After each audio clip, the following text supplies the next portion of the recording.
Bien, vamos a continuar revisando un poco de anatomía. Miren, en la revisión de anatomía y fisiología lo voy a hacer en persona porque estoy tratando de darle un enfoque a lo que vamos a ver o lo que nos va a servir para los temas que vamos a tratar. Hemos hablado bastante de vías aéreas, nos hemos tomado el tiempo de vías aéreas, porque cuando hablemos de síndromes obstructivos de vías aéreas, ahí tenemos que tener en cuenta todo lo que hemos ido hablando. Porque muchas de las patologías van a depender del nivel de división donde se encuentra la vía, donde estamos en la vía aérea. Entonces habíamos quedado hasta alveolos, ¿no?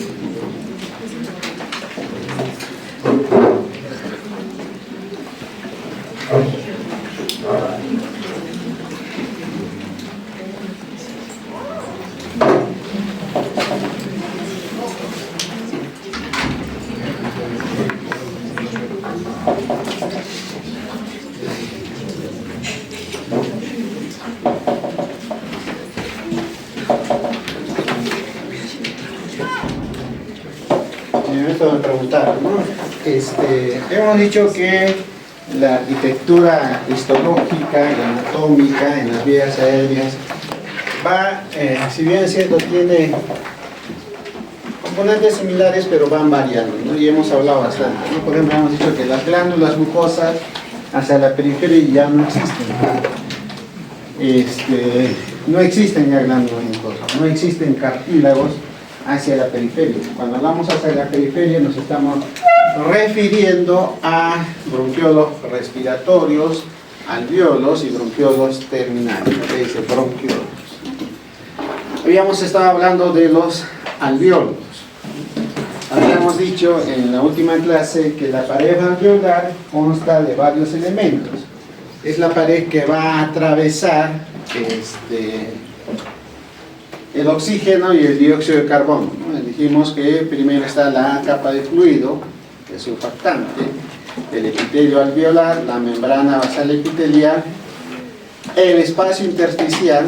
Recuerden esto porque al momento de hablar de EPIF y de fibrosis, vamos a hablar bastante del espacio intersticial, la membrana basal capilar y el endotelio capilar. Todo eso es lo que tiene que atravesar los gases, esta membrana que es bastante delgada. Habíamos dicho que en el epitelio del alveolo tenemos un epitelio de tipo escamoso, y que hay varias células, ¿no? Pero que la mayoría de las células son las células de neumocitos tipo 1 y que estas células no se van a reproducir. Y que tenemos unas células columnares denominadas neumocitos de tipo 2, que son las menos y que son las que producen la sustancia surfactante, los neumocitos de tipo 2. Entonces, tenemos aquí los neumocitos de tipo 2, que lo que van a producir es el surfactante pulmonar. Son células que secretan el surfactante, tenemos acá, y lo que hace el surfactante es separar la interfase de agua del aire. Aquí tenemos el surfactante. ¿Y cuál es la composición del surfactante? Que vamos a hablar bastante en lo que es la insuficiencia respiratoria, cuando hablemos de insuficiencia respiratoria. La composición del surfactante, como podrán visualizar en la imagen, la mayor cantidad de surfactante está formado por fosfolípidos, ¿no? Le tenemos proteínas, en menor cantidad de lípidos, y también tenemos iones de calcio. Lo que hace el ion de calcio es facilitar que el surfactante se expanda sobre la superficie alveolar. ¿Y cuál es el componente principal dentro de los fosfolípidos? El fosfolípido principal, la dipalmitoil fosfatilcolina, ¿no? Que es el principal componente del surfactante. Entonces, ¿qué es lo que hace el surfactante? ¿Por qué se le dice que es un elemento tensioactivo? ¿Por qué? Porque permite que no se colapse los alveolos. Ya, pero ¿qué es lo que hace básicamente? Disminuye la tensión superficial. La función del surfactante es disminuir la tensión superficial. Las moléculas del líquido en la superficie tienden a cohesionarse. Es por eso que ustedes han visto en los ríos, han visto que caminan arañas sobre el agua. ¿Han visto? ¿Por qué? Ahí tenemos un insecto, ¿no? Y está parado sobre el agua, ¿no? Por la tensión superficial. Y lo que hace el surfactante es disminuir esa tensión superficial. Por eso se le llama tensioactivo, un elemento tensioactivo. Y vean ustedes cuál es la importancia del surfactante alveolar. Como ya nos decían aquí, impide el colapso. Entonces, el surfactante disminuye la tensión superficial, aumenta la distensibilidad pulmonar al impedir que el alveolo colapse, hace que el pulmón pueda tener una buena distensibilidad pulmonar, impide que el alveolo se quede pegado y por ende haga atelectasia pulmonar, ¿no? Facilita la expansión del alveolo en la inspiración, favorece los procesos de ventilación, perfusión, mantiene la superficie alveolar sin líquido y mejora el transporte mucociliar. Todas esas son las funciones del surfactante, las funciones principales. ¿Qué pasa cuando hay una disminución en la producción del surfactante? ¿O por qué se produce una disminución en la producción del surfactante? Ya. ¿Por qué? Porque hay una lesión a nivel de linfocitos tipo 2, hay una alteración en lo que viene a ser la perfusión o una alteración en lo que viene a ser la ventilación. Esos tres factores me van a llevar a la disminución de la producción del surfactante, alteración del linfocito tipo 2, disminución de la ventilación alveolar y disminución de la perfusión alveolar. En la imagen, en la mitad hacia la izquierda, vemos lo que es normal. Y hacia el lado derecho, vemos todo lo que va a producir esta alteración. La principal patología que va a producir va a ser el síndrome de estrés respiratorio, ya sea del adulto o del niño, que es una patología con alta tasa de mortalidad. ¿Qué es lo que pasa? No hay surfactante, el alveolo colapsa, se pega y como desaparece el aire va a aparecer imágenes blanquecinas.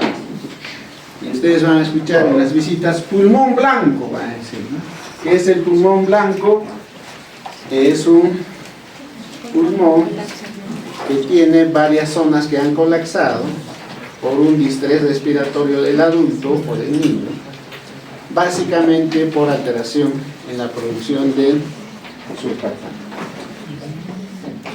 Ahora, los alveolos se comunican entre sí a través de unos orificios denominados poros de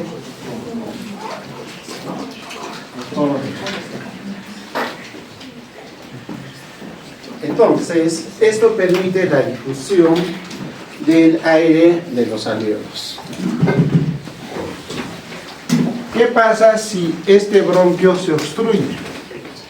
Este bronquio, ¿qué pasa si se obstruye? Este bronquio. No va a entrar ni salir aire. Entonces los alveolos tendrían que quedarse inflados. Pero no pasa eso.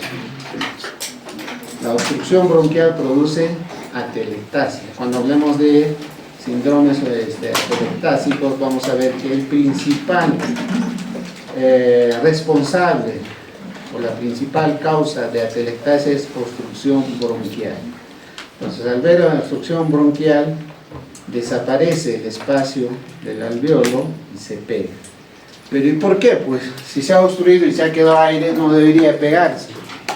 Por estos poros con el aire pasa a los alveolos circundantes y sale. Y este alveolo se queda pegado y eso produce la atelectasia. ¿Ya?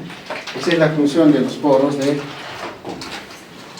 bien, y dentro del alveolo, lo que también vamos a tener dentro del alveolo son una serie de sustancias o de células.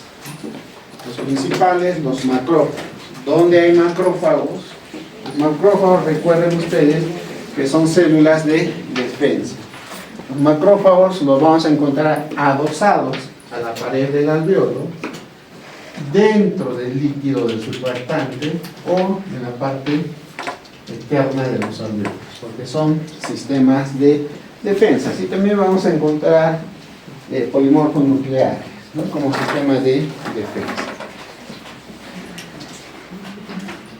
Bien, hasta ahí lo que viene a ser los alveolos, un repaso anatómico rápido de alveolo. ¿Qué es lo que vamos a ver cuando hablemos de patologías durante el transcurso del curso? Y pasamos a ver lo que es la circulación pulmonar. En los pulmones tenemos dos tipos de circulación, denominadas, Lucía,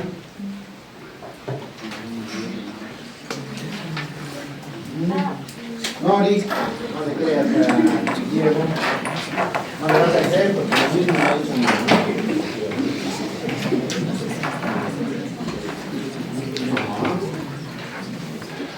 Tenemos dos tipos de circulación, la funcional y la nutricia. Tu nombre, puntos para orales. Nombre, Josme.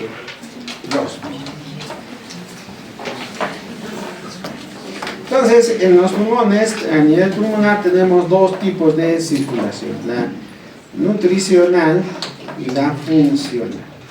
Como el nombre lo dice, la nutricional es el elemento que lleva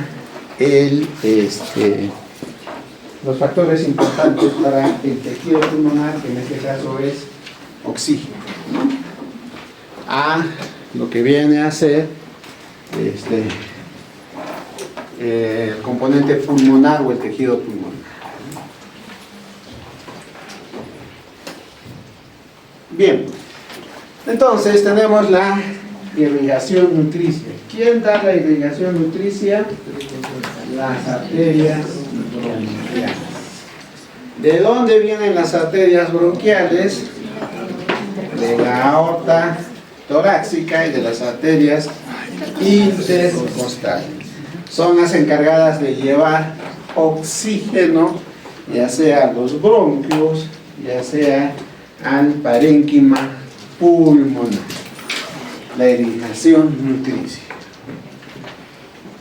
¿Y hasta dónde lleva, hasta dónde irriga el sistema nutricio bronquial? Hasta la zona de conducción, hasta los bronquiolos respiratorios. Hasta aquí llega la circulación nutricia.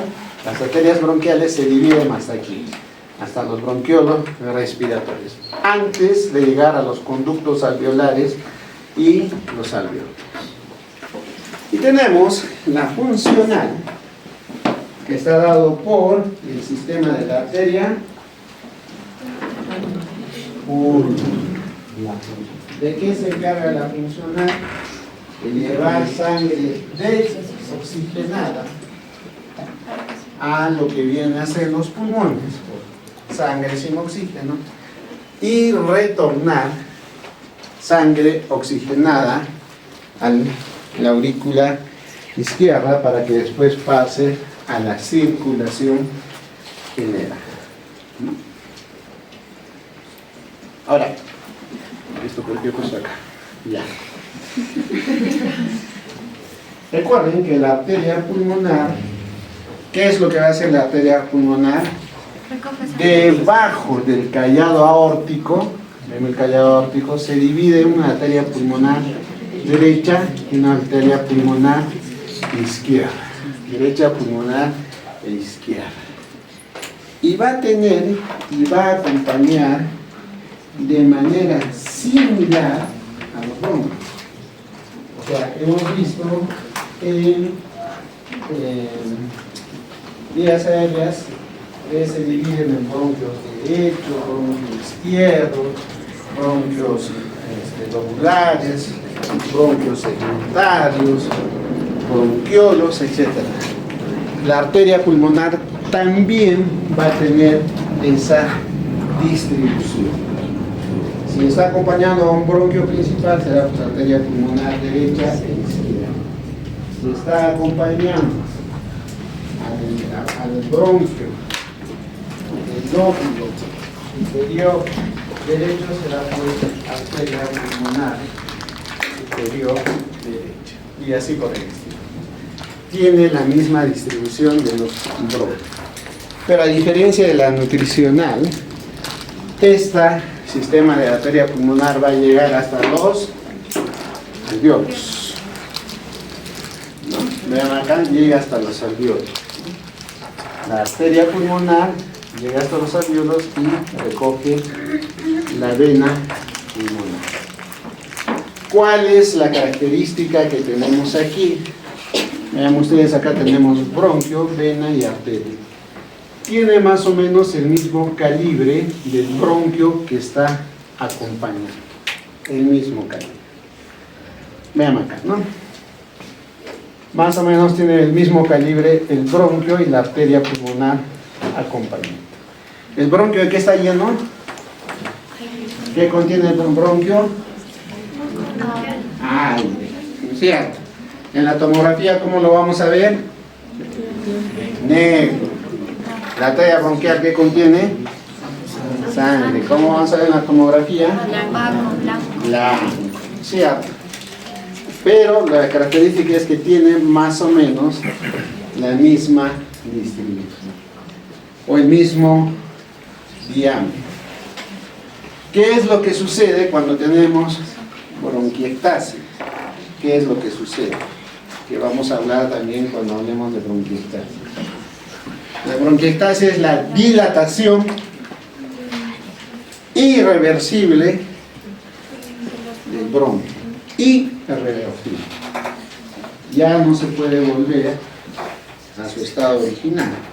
Por ende, el bronquio adquiere un diámetro mayor que la arteria que estaba acompañando, porque se dilata. ¿Sí? Doctor, cuando tenemos bronquiectasis en la placa vamos a ver lo que va a ser tipo anillo en sello, que es lo característico. Exacto. Exacto, ahí está en la tomografía, ¿no?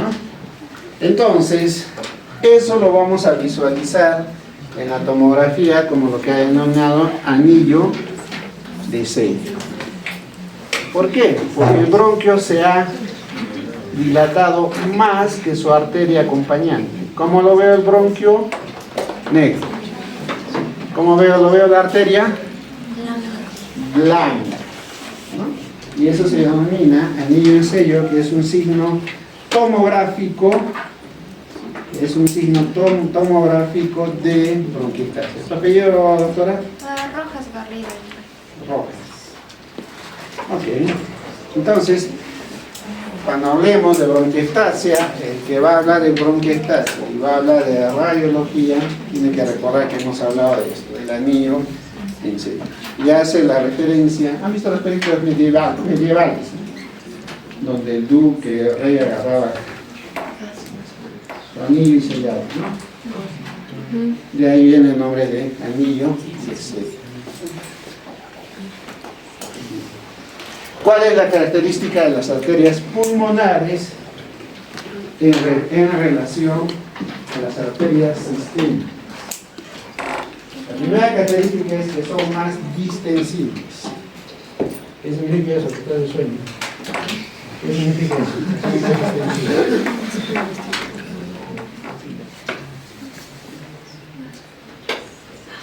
Que se pueden elongar más, ¿no? Y son más finas.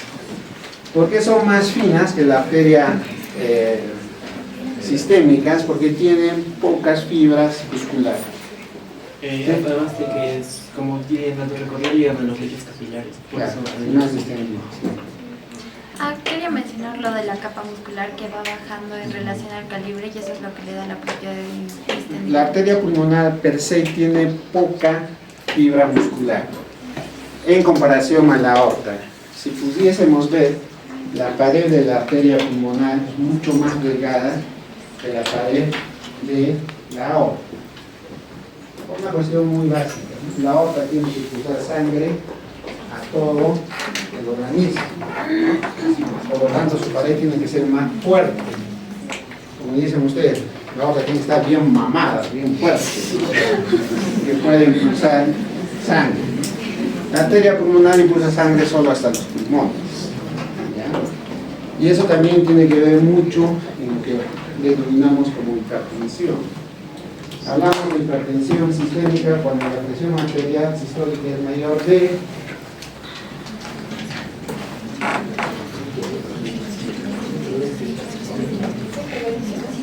150. Las nuevas guías hablan de 130, ¿no? Y la diastólica de 90. Entonces, cuando yo tengo una presión arterial mayor de 130, ya estoy hablando de hipertensión sistémica. Pero vean, cuando hablamos de hipertensión pulmonar, basta que sea más de 25, ya hablamos de hipertensión pulmonar. Vean la diferencia de 25 a 90, que vendría a ser la diastólica. ¿Por qué? Porque tiene más pocas fibras musculares la pulmonar. Por eso sus valores son mucho más finos. Entonces vean ustedes la capa muscular única de la arteria pulmonar, la arteriola pulmonar. Y la arteriola pulmonar es, o la arteria pulmonar, la arteria que ha venido en el examen ahora, es la arteria que más contribuye a la resistencia vascular, ¿no? Eso es muy como toda roja, esto trae eso, ¿no? Toda roja es la que más contribuye. Entonces rápidamente hace hipertensión pulmonar. Ahora, algo a tener en cuenta es lo siguiente.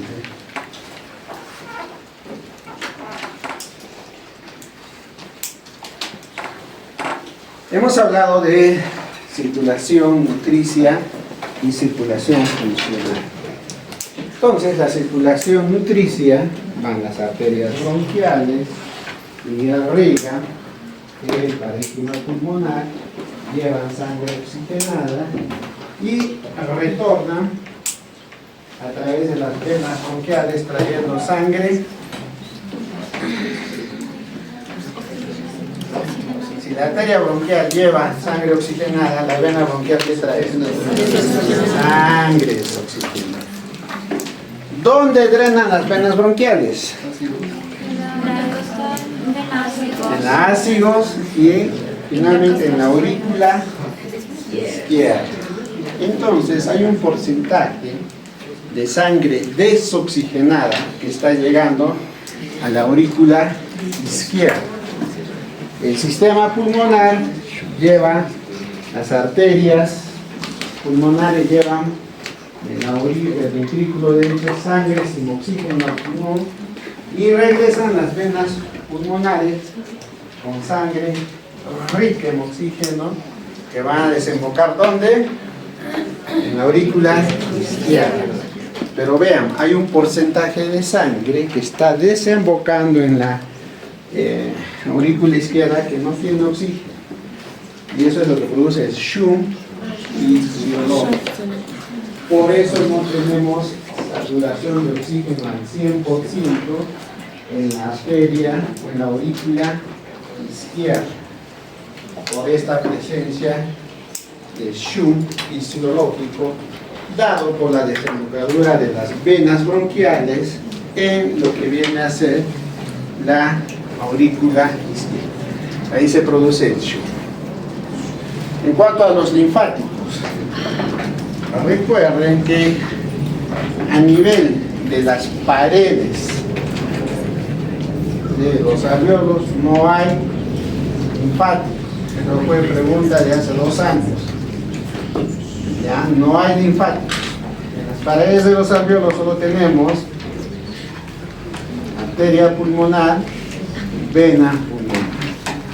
¿Dónde empiezan el sistema linfático? Que es un sistema de defensa en los bronquios respiratorios. Bronquios respiratorios, bronquios terminales, en arterias, en venas. En el parénquima pulmonar vamos a tener el sistema linfático. Excepto en Goyo. A ver, Goyo. ¿Dónde no hay linfático? En todo el tejido pulmonar. En los alvéolos. En la pared de los alvéolos. Bien, vamos a quedar acá en lo que viene a ser anatomía de la pleura. Ya estamos a las 6. Mañana tenemos clase 10 a las 9:30.